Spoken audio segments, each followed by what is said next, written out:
You know that feeling on a late fall night, when the wind gets sharp enough to feel like a knife, and the bare trees look like skeletal fingers clawing at the sky?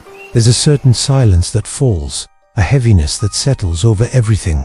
It's the kind of atmosphere that can really play tricks on your mind, making you see shadows where there are none. But for one guy named Lucas, what he experienced one cold November night wasn't just his imagination. Something was out there, in the dark, and it was waiting for him. This story takes place in rural Michigan, where the late autumn chill has a bite that goes right through your bones. Lucas lived in a small house that bordered an old, neglected apple orchard. Picture it, rows of dead branches, rotting trunks, and a thick carpet of decaying leaves. It was the kind of place you'd only walk through if you absolutely had to. And Lucas never had to. But that changed one evening. He'd just gotten home from a long day at work, and as he was heading inside, his dog, a sweet-tempered retriever named Nala, found a loose board in the backyard fence. Before Lucas could react, she squeezed through and bolted, making a beeline straight for the dark, imposing orchard. Instantly, his heart dropped. The sun had set, and the only light came from a pale sliver of a moon. He ran to the fence line, calling Nala's name. But here's where things started to get strange. As he called out, the sound didn't travel normally. It seemed to stretch and echo in a bizarre way, as if the orchard was a vast, empty cavern swallowing his voice whole. And then, just as suddenly, there was absolute silence. Not just quiet, but a profound, unnatural lack of sound. The wind died completely. The leaves on the ground stopped rustling. Even the faint, distant hum of the highway vanished. Lucas said it felt like he had stepped into a vacuum, a pocket of reality where the normal rules of physics didn't apply. It was a deeply unsettling sensation, like he'd walked into a place he was never meant to be. He stood there for a moment, every nerve on high alert. Then, he heard it, Nala's bark. But it wasn't her usual playful yip or an excited bark. This was a low, panicked, guttural sound. It was a warning. He pushed through the fence and started moving cautiously toward the sound, his feet sinking into the damp, mulchy ground. He followed her barks deeper into the rows of skeletal trees until he finally saw her. Nala was standing completely still, frozen in place, staring intently toward a dense row of apple trees near the back fence of the property. Her body was rigid, her tail tucked low between her legs, and her ears were pinned flat against her head. She was terrified. Lucas slowly followed her gaze, trying to see what had her so spooked. And that's when he saw him. A man. He was standing perfectly still between two gnarled trees. Not moving, not walking, just standing there, watching.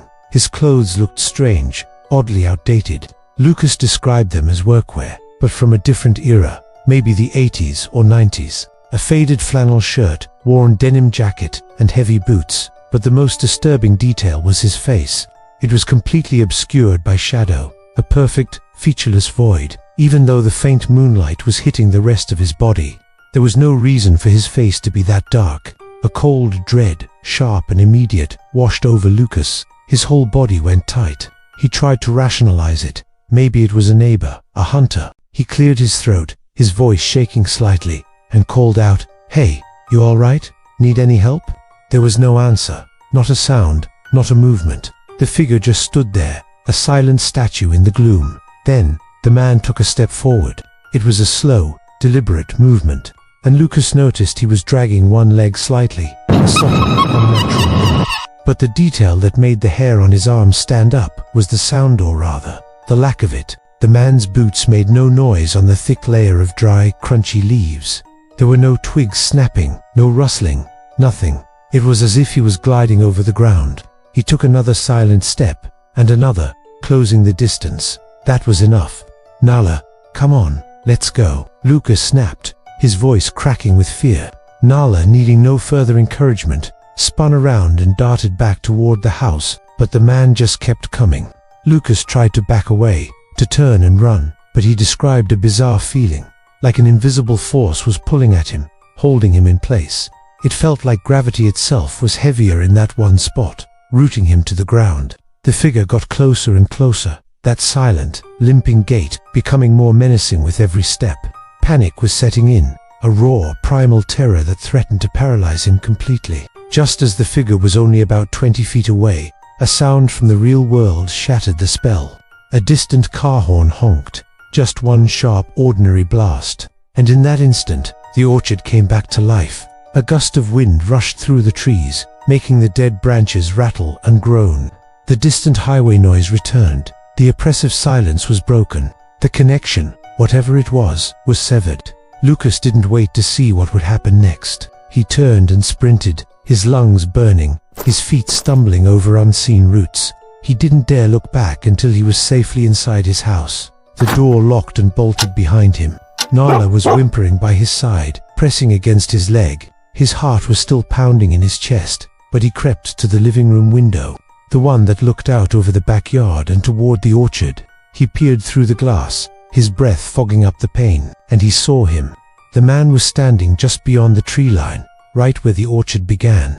He was in the exact same spot he had been just moments before Lucas ran. Same posture, same dark, featureless face, no sign that he had moved at all. He just stood there, watching the house. Lucas never saw the figure again after that night. He made sure to patch the fence securely the very next day. He never walked near that orchard again, not even in broad daylight. The memory of that silent, limping man and the unnatural stillness of the air was burned into his mind. Years later, Lucas moved away. The property was eventually sold, and the new owners decided to clear the old, dead orchard to make way for a new garden. As they were digging up the roots and tilling the soil near the back fence, the very same area where Lucas had seen the man standing, their equipment hit something hard. They stopped and dug it up by hand.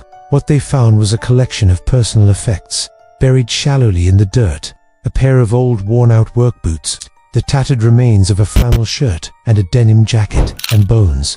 The clothing was dated to the late 1980s, matching the era Lucas had described. But the scariest part of the discovery, the detail that confirmed Lucas's deepest fears, was what they didn't find. Among the bones and rotted clothes, there was no skull. Whoever had been buried there had been buried without a head.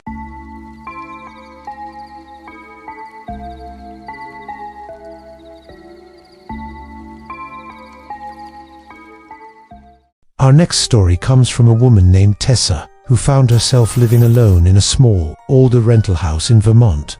Now, during the day, this place was the definition of charming. You know, the vibe-worn wooden floors, antique fixtures, those cozy, warm fall colors that make you just want to curl up with a book. It was picturesque, but when the sun went down, that charm evaporated, and the house took on a different personality. It felt aware, and the source of this unsettling feeling all started with a radio. This wasn't some cute, vintage decoration she'd bought at an antique store. It was an old, beat-up emergency radio, complete with a crank handle. It was just there, left behind by the previous owner.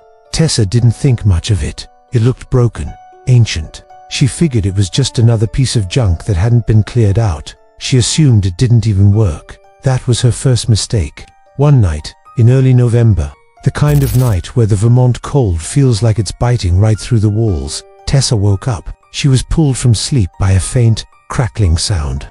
It was static, like an old radio station trying to tune in, wavering in and out. At first, she brushed it off. Maybe it was her phone, a loose charger cable buzzing against the nightstand. But the sound didn't stop. It grew louder, more insistent. Tessa got out of bed and followed the noise. It led her out of her bedroom and into the living room, where she stopped dead in her tracks. She froze. The old, broken emergency radio was on, and it wasn't just humming softly. It was bursting with static, the sound pulsing in the quiet room, almost like someone was frantically twisting the dial. Except the dial wasn't moving. It was completely still. And then, cutting through the waves of static, she heard it. A voice. It wasn't clear, not like a broadcast. It was more like a whisper, a single word clawing its way through the noise. The word was, downstairs. There was one major problem with that. Tessa lived in a one-story house. There was no downstairs. A chill ran down her spine that had nothing to do with the November air. Without a second thought, she lunged forward, slammed the off button, and yanked the power cord from the wall. She knew it had a crank, that it supposedly didn't need to be plugged in, but she didn't care. She just wanted it silent. She grabbed the radio, carried it to the hall closet, tossed it inside, and shut the door firmly. She tried to convince herself it was just a weird electrical glitch, a freak occurrence. She went back to bed, trying to shake off the deep gnawing uneasiness. But the house wasn't done with her. Around 3 a.m. she heard it again. The static, it was back. And this time, it was louder, angrier, as if the radio was furious about being locked away and ignored. The sound was muffled, but it was unmistakably coming from the closet. She crept out of bed, her heart pounding in her chest. As she got closer to the closet door, she swore she heard something else. Footsteps, slow, deliberate footsteps, pacing the hallway right behind her. She didn't dare turn around. Fueled by a mix of terror and adrenaline, she flung open the closet door. The instant the door swung open, the radio went silent, dead silent. The sudden absence of sound was almost as jarring as the noise itself. She reached in, her hand trembling, and picked it up. She carried it into the kitchen and set it on the center of the wooden table, right under the light. She just stared at it, her mind racing. She waited, watching it, daring it to do something else. But it just sat there. Nothing happened. It was just a piece of plastic and metal again. Eventually, exhaustion won out over fear. She managed to crawl back into bed and drift into a fitful sleep. But her rest was short-lived. A loud, violent crash jolted her awake. It sounded like something heavy had been thrown against the floor. She bolted upright and ran into the kitchen. And there it was. The radio was on the floor, lying on its side, as if it had been swiped off the table. But that wasn't what made her blood run cold. She looked at the kitchen table where the radio had been sitting. Scratched deep into the surface of the wood was a single word, in jagged, angry capital letters: leave. Tessa didn't have a cat. She didn't have a dog. She didn't have anything in the house that could have carved letters into a solid wood table. The marks weren't just scratches. They were deep, splintered, almost as if they'd been burned into the grain. That was it. That was the final straw. Terrified, she grabbed a bag, threw in a few essentials, and fled the house. She drove until she found a motel and checked in for the night, not even trying to sleep. The next morning, she called a co-worker, too afraid to go back alone. She just wanted to grab the rest of her things and get out for good. When she and her co-worker arrived, they cautiously entered the house. Tessa's eyes immediately went to the kitchen. But as she stood in the doorway, staring at the table, her confusion turned to a new kind of fear. The table was perfectly fine. There were no scratches, no marks, no jagged letters. It was completely smooth, as if nothing had ever happened at all. Her co-worker looked at her, confused, asking what she was staring at. Tessa couldn't explain it. It was like the house was gaslighting her, erasing the evidence of its own malevolence. She didn't waste any more time. She moved out that weekend, leaving the radio right where she found it. She never wanted to see it again. But here's where the story gets its final, chilling twist. While she was finalizing her move-out paperwork, the landlord made a comment. He was trying to be casual, trying to sound helpful. But Tessa could hear the nervousness in his voice, that subtle, "please don't sue me" tone. He mentioned that the previous owner, the man who had died in the house, had been an avid collector of radios. He had dozens of them. And one of them, he wouldn't say which, was the last thing he was listening to on the night he passed away, alone in that house. Tessa didn't bother asking which one it was. She already knew.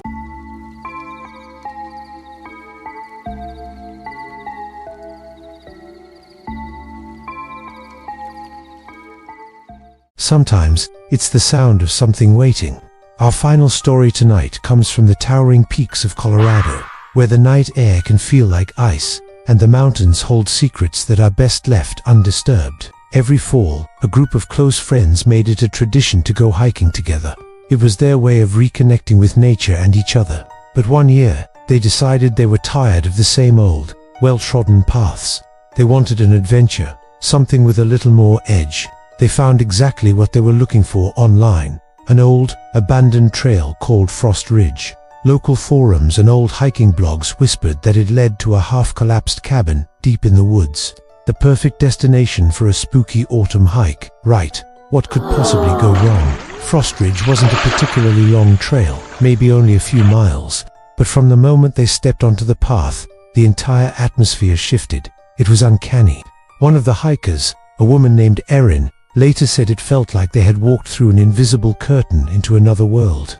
The usual symphony of the forest, the chirping of birds, the rustling of squirrels, even the gentle whisper of the wind through the pines was gone. Complete and utter silence. It was so profound, it felt heavy. Even more unsettling, all of their phones lost signal at the exact same moment. They just blinked out. No bars, no service. They laughed it off, assuming it was just the mountain's geography playing tricks on them. But it wasn't the mountain. They ventured deeper, the silence pressing in on them.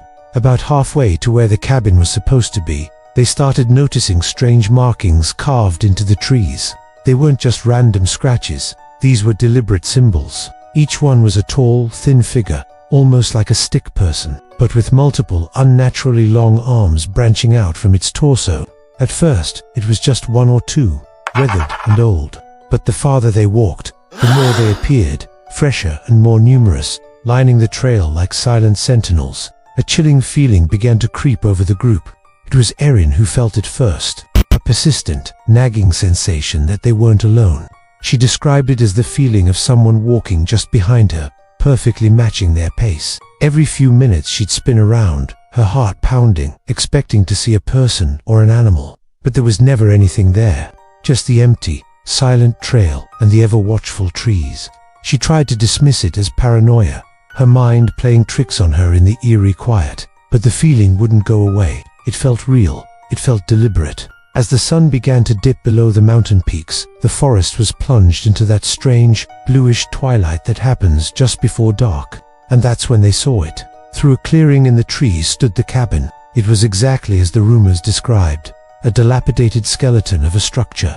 The roof sagged dangerously in the middle. The windows were shattered voids, and the front door was barely hanging on by a single hinge. But it was the walls that made their blood run cold. They were covered, absolutely covered in those same stick figure symbols. Dozens, maybe hundreds of them, carved into the decaying wood, all circling the cabin as if to contain something within, or perhaps to warn others away. Against their better judgment, curiosity or maybe some morbid pull drew them closer. As they stepped through the broken doorway, a wave of intense cold hit them, far colder than the already chilly mountain air.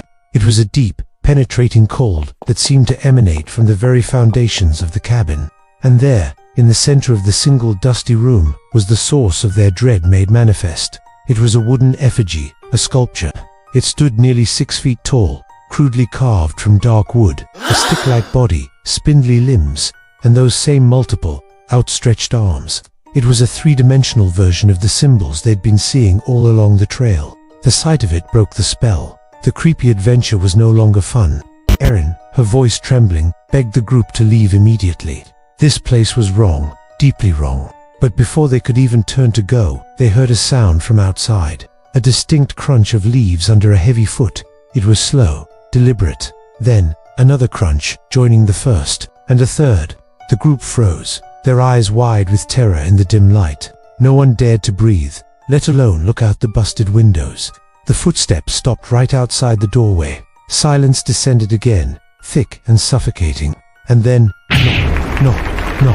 It wasn't loud or aggressive. It was a slow, patient, rhythmic tapping on the rotting doorframe. It was the sound of something that knew they were inside. Something that wasn't in any hurry. Panicking, one of the guys in the group yelled out, "We're armed. Get away from here." It was a bluff, of course. They had nothing but their hiking poles and pocket knives. They hoped the empty threat would be enough to scare off whatever was out there. Local prankster, a bear, anything. But the bluff backfired. Instead of retreating, the footsteps started again. This time, they didn't leave. They began to circle the cabin. One set of steps became 2, then 4, then what sounded like dozens. A slow, shuffling, crunching procession moving around and around the small structure, trapping them inside. It was as if the forest itself had come alive and surrounded them. The carvings on the walls no longer felt like a warning. They felt like a promise. In a moment of pure, adrenaline-fueled desperation, Erin ran to the center of the room, grabbed the 6-foot wooden figure, and with all her might, slammed it against the hard-packed dirt floor. The dry wood shattered into splinters. The instant the figure broke, a profound silence fell over the forest once more. The footsteps stopped. Not faded away, not retreated. They just ceased to exist. They didn't wait for a second invitation. The group burst out of the cabin and sprinted back down the trail, running blindly through the encroaching darkness. They didn't care about twisted ankles or getting lost. Their only instinct was to escape. Erin said she could feel it, that same presence from before, no longer walking, but chasing them. A cold, silent pursuit nipping at their heels, but none of them dared to look back. They finally burst out of the tree line and stumbled back into the familiar dirt parking lot at the trailhead. The moment their feet hit the gravel, the world came rushing back. The gentle breeze whispered through the trees. Crickets began their nightly chorus. The normal, comforting sounds of the forest returned as if a switch had been flipped. They were safe. A week later, still shaken, the friends decided they had to do the responsible thing. They contacted the local park rangers and reported the dilapidated, unsafe cabin on the Frost Ridge Trail, mentioning the strange carvings as a landmark. A ranger team, intrigued and concerned, went up to investigate a few days later.